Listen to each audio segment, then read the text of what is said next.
Vamos a la posición de Lorenzo Peña, la concepción redundancial de la existencia.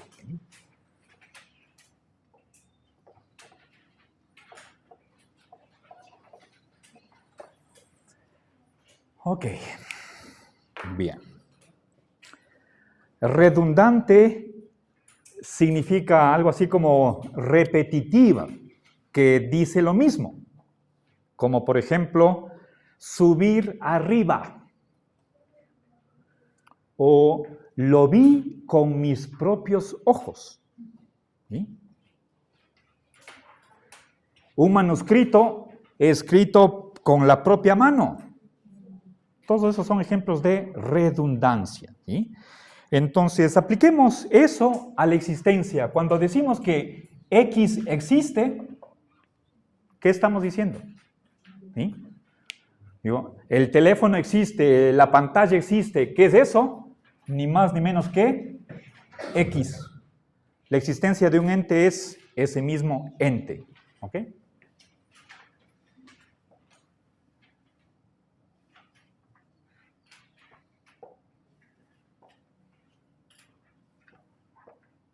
Bien. ¿Ok? Entonces, ¿qué quiere decir que... ¿Por qué la existencia es redundante? Porque lo mismo que está dicho por este nombre se dice con esta oración. Es decir, el verbo existe no está quitando ni añadiendo nada a lo ya dicho por el mero nombre. Redundante en este caso significa que está de más. ¿Ok? Bien. Ahora, esta posición ha sido, esta identidad, esta concepción redundancial ha sido defendido por varios autores de distintas tendencias. Lorenzo menciona a Occam, Guillermo de Occam, es nominalista, Hume, empirista, y finalmente a Kant, en la crítica de la razón pura. Cuando examina los argumentos a favor de la existencia de Dios, se refiere al argumento ontológico de San Anselmo. Y ahí Kant hace, en parte le da la razón a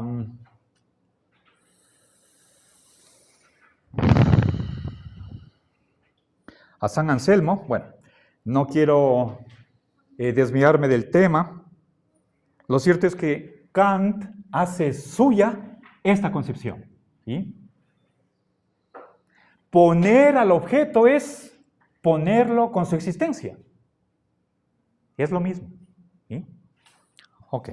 Ahora, si quisiéramos explicar esta concepción de otra manera, entonces tenemos que comprender lo que es la función característica de una propiedad.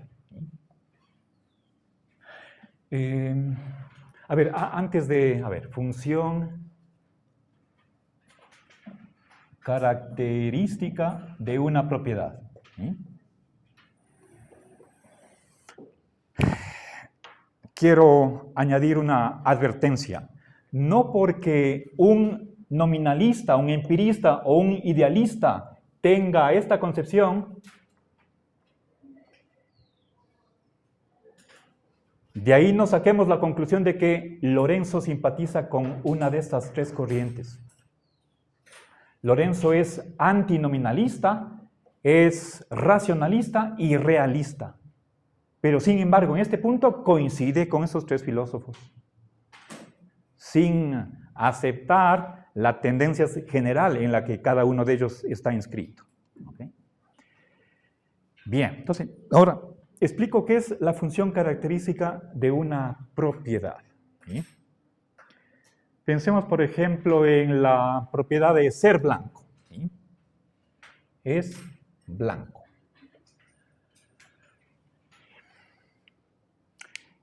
Y lo que voy a explicar es parte de la teoría de Frege. ¿Sí? pero no quiero adentrarme en los detalles de Frege, sino solamente tomar lo esencial. ¿Sí? A ver. Tenemos aquí una propiedad. No simplemente un predicado, un par de palabras que están escritas en el pizarrón. Pensemos ontológicamente. La propiedad de ser blanco. ¿Ok? Bien, esta propiedad, ¿sí?, es, por definición, una función. ¿Y qué es una función? Es una relación entre elementos de dos conjuntos. ¿Sí? Y tenemos a mano izquierda y a mano derecha dos conjuntos.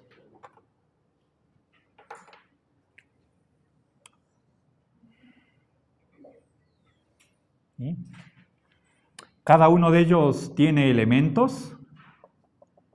Y lo que hace la función característica es relacionar a uno de los miembros del conjunto de la izquierda y relacionarlo con uno de los miembros del conjunto de la derecha. Acá a la derecha tenemos una medida. ¿Sí? Pensemos, por ejemplo, en un papel, en un pizarrón, en una blusa, una prenda de vestir, en una pantalla.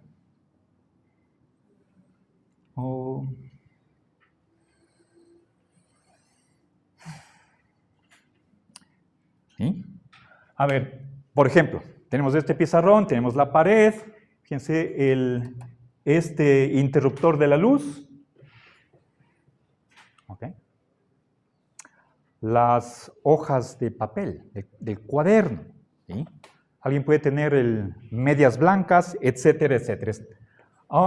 Pero también tenemos cosas que, fíjense, aquí tengo marcador negro, verde, rojo, azul. Fíjense en las tapas. ¿Okay? Tengo yo una camisa azul. Ahora, ¿qué pasa si aquí tenemos una pantalla? ¿Sí? Si le damos este objeto a esta propiedad, ¿sí?, digo, la pantalla es blanca, ¿sí?, lo que hace esta propiedad es enviarle sobre una cantidad. Puede ser, por ejemplo, 0,9, puede ser 1, 0,7, 0,4, 0,25, etc. ¿Sí? Entonces, si le damos la pantalla, ¿sí?, a la propiedad de ser blanco, esta propiedad relaciona pantalla con, digamos, 0,7, 0,8, con una medida. Si es que le doy, y también puede ser que tengo el número 0, si le doy el teléfono, ¿sí?, a la propiedad es blanco, ¿qué es lo que hace ella? Entonces, la relaciona con 0. ¿Ya? Esa es la función característica de una propiedad. Lo que hace es relacionar objetos con unos valores. ¿Ya? ¿Se comprende? Ahora, apliquemos esta noción de función característica a lo que es la existencia. ¿Sí? A ver, función característica. La función característica de la existencia es lo mismo que... Una consulta, ¿qué representan los valores con los que los vinculan? Son entidades que se pueden expresar aquí por medio de números. Un pizarrón. Pero un pizarrón es blanco. Entonces, esto representa en qué medida estos objetos tienen esta propiedad. ¿Ok? Es como un porcentaje, una escala, del 0 al 1. O puede ser del menos 10 al más 10, esto es convencional. Pero es una cantidad. ¿Ok? Un valor. Bien. Entonces, preguntémonos, ¿cuál es la función característica de la existencia? ¿Sí? Bien, entonces, En vez de es blanco, pongamos aquí, existe. ¿Ya? Existe. Y acá, vamos a ver. Ya, a ver si es que... La función característica de la existencia es lo mismo que, es exactamente la, ¿qué cosa? La relación de identidad. La identidad. ¿Sí? ¿Y qué es lo que hace la identidad? Y veamos. A ver. Es idéntico a... ¿Sí?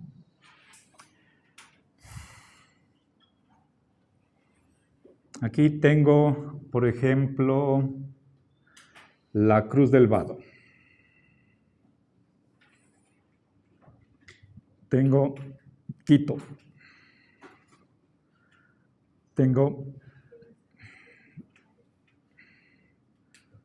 nuestro alcalde, Zamora. ¿Sí? Ok. Aquí están los valores. Si es que a esta propiedad de ser lo mismo que, ser idéntico a, le damos la Cruz del Vado. Esta propiedad, esta relación de identidad, ¿con qué lo relaciona? ¿A la Cruz del Vado? ¿Con? ¿Y cuál es ese valor? Especifiquen. Algo más particular. Si es que a esta relación le doy Quito, ¿con qué lo relaciona? ¿A Quito? ¿Con? ¿Con? ¿Con qué? No, pero... Es identidad, es lo mismo que. Entonces, Quito es lo mismo que Quito. Aquí, Zamora es idéntico a Zamora.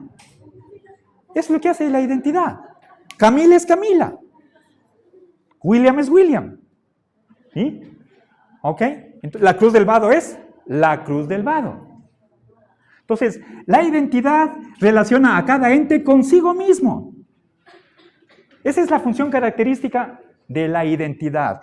Y exactamente eso es lo que hace la existencia.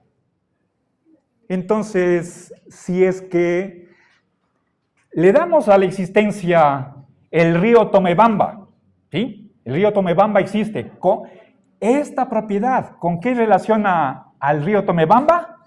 Con el río Tomebamba. ¿Ya? ¿Estamos? ¿Sí? ¿De acuerdo? A ver, si es que está aquí Nadia y le damos a la propiedad de existe, lo que hace la existencia es relacionar a Nadia con Nadia. Nadia existe es lo mismo que Nadia. ¿Sí? ¿Ok? Bien. Ok, avancemos. ¿Sí? Uy, ¿alguna pregunta? ¿Se comprendió, verdad? Bien, ahora veamos razones a favor de que esto es verdad. ¿Sí? Fundamentos, razones. Lorenzo presenta por lo menos 4 razones para justificar esta identidad de que la existencia de un ente es de ese mismo ente. ¿Sí? A ver, si comprendemos el primer argumento, entonces 2 argumentos más tienen la misma forma. ¿Sí? Él dice, el primer argumento es el siguiente. ¿Ah? A ver, primero. 2 entes son uno y el mismo. Sí, solo sí. Tienen las mismas causas.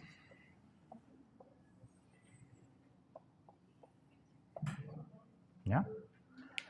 ¿Ok? Primera premisa.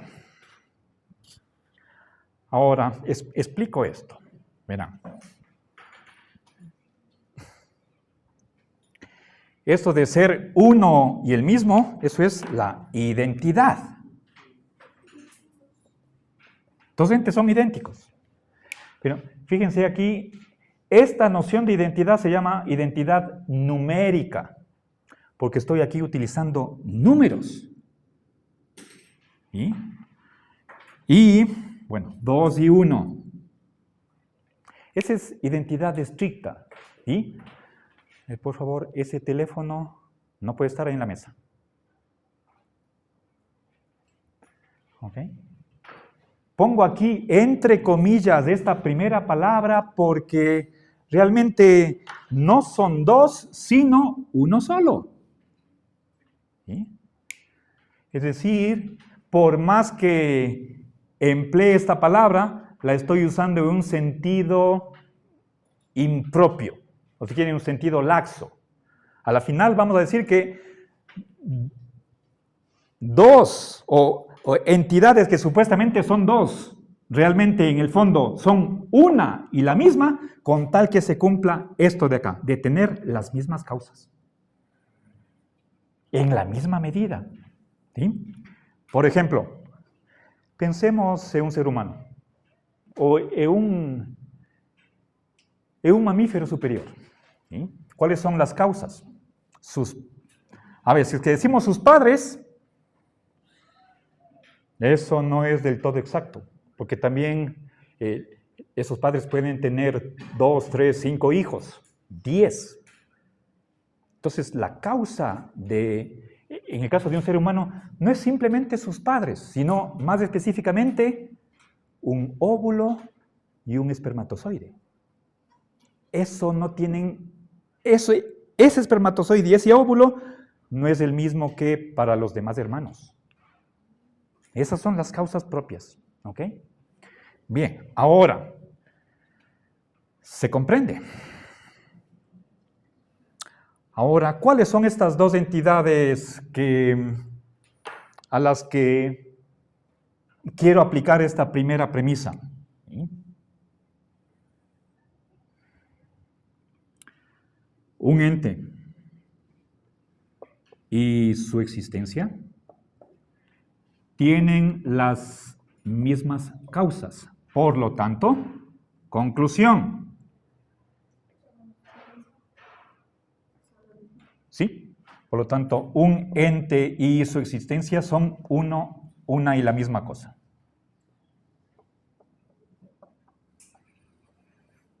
¿Ya? Aquí tenemos el primer argumento a favor de esta identidad. ¿Sí? Lo que causa la existencia de un individuo es exactamente la causa de ese individuo. ¿Sí?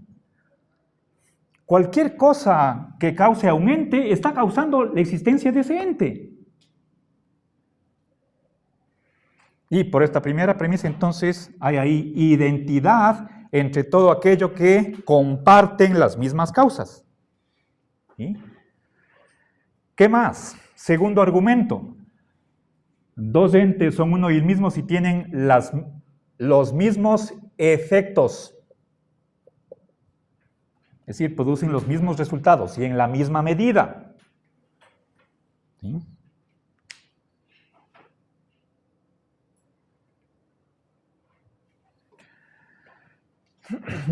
Si es que volvemos a uno de los ejemplos anteriores, si una bacteria produce una enfermedad, la existencia de esa bacteria produce esa enfermedad en la misma medida. ¿Sí? Entonces, no estamos hablando de dos entidades separadas. Al tener los mismos efectos, entonces se trata de una sola entidad y no dos. ¿Qué más? Tercer argumento, dos entes son uno y el mismo si tienen la misma ubicación espacio-temporal. Es decir, ocupan los mismos espacios y suceden al mismo tiempo. A ver, ¿dónde está esta botella? Exactamente en donde está la existencia de la botella. ¿Cuándo empezó a existir la botella? Cuando se da la botella. ¿Sí?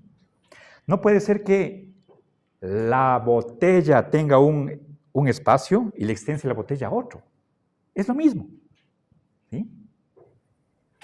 Bien, entonces, si se comprendió este argumento con respecto a causas, replicamos lo mismo con respecto a mismos efectos, misma ubicación espacio-temporal. ¿Sí? Un último argumento. Y esto se lo debe a Hume. ¿Este es? ¿Sí? Hume. ¿Sí?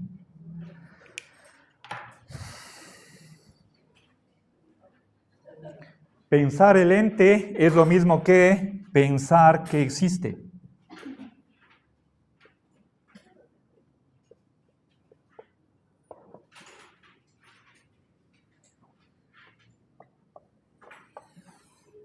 ¿Ya? Bien, a ver, explico esto para que no se malentienda.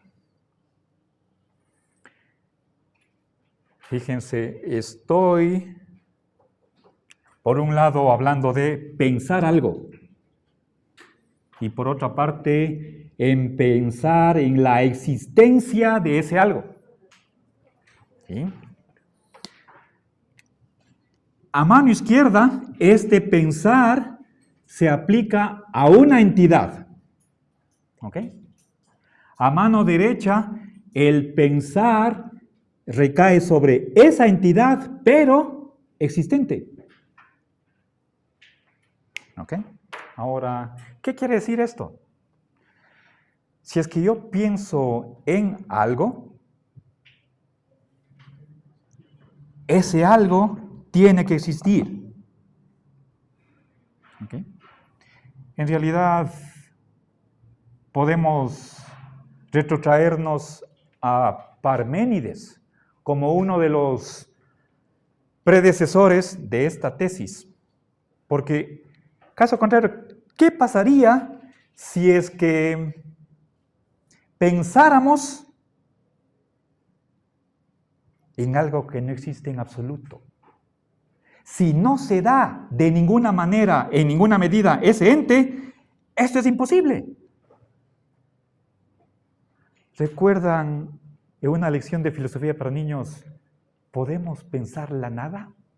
Y fue una de las mejores lecciones. Es metafísica profunda. ¿Sí? Entonces, pero aquí no hay ningún idealismo. Si es que yo pienso en Pegaso, recordemos, supuestamente la esencia de Pegaso es ser un caballo volador. Si yo pienso en un caballo con alas, que es Pegaso, lo estoy pensando como existente. Si quitamos la existencia, lo estamos borrando del mapa a Pegaso. Entonces, es lo mismo pensar en algo que pensarlo como existiendo. ¿Ok? Eso no le da ningún poder productivo al pensamiento, sino es al revés. Se reconoce que todo pensamiento debe tener un correlato objetivo para que sea posible ese pensamiento. La condición de posibilidad del pensamiento está en la realidad.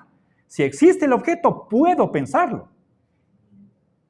Y por tanto, al pensarlo, no hago otra cosa que ponerlo en la existencia, porque ya previamente lo está. ¿Ok? Bien, entonces, nuevamente, este es un cuarto argumento a favor de esta identidad. ¿Ok? Y con eso termina el capítulo 1. ¿Ok? Entonces, hagamos un repaso. Hemos visto En primer lugar, dificultades frente al planteamiento del problema. Que nos ponían una zancadilla antes de empezar. Después revisamos 3 variantes de la escolástica, vimos Frege, terminamos con Gilson. Ninguna de esas posiciones es improblemática, y no digo que esto sea más allá de toda duda evidente, pero hay argumentos que brindan un soporte a esta concepción. Y además, revisemos por qué es conocido Occam, entre otras cosas. Por haber dicho esa famosa frase de que no hay que postular entidades más allá de las necesarias, ¿sí? ¿Para qué complicar la teoría poniendo por un lado a un ente y aparte su existencia, cuando esta se puede reducir a la primera? Eso nos da simplicidad, economía, que al momento de elegir teorías es una virtud. ¿Ok? Bueno, entonces, ¿algún comentario, alguna crítica? Entonces, terminamos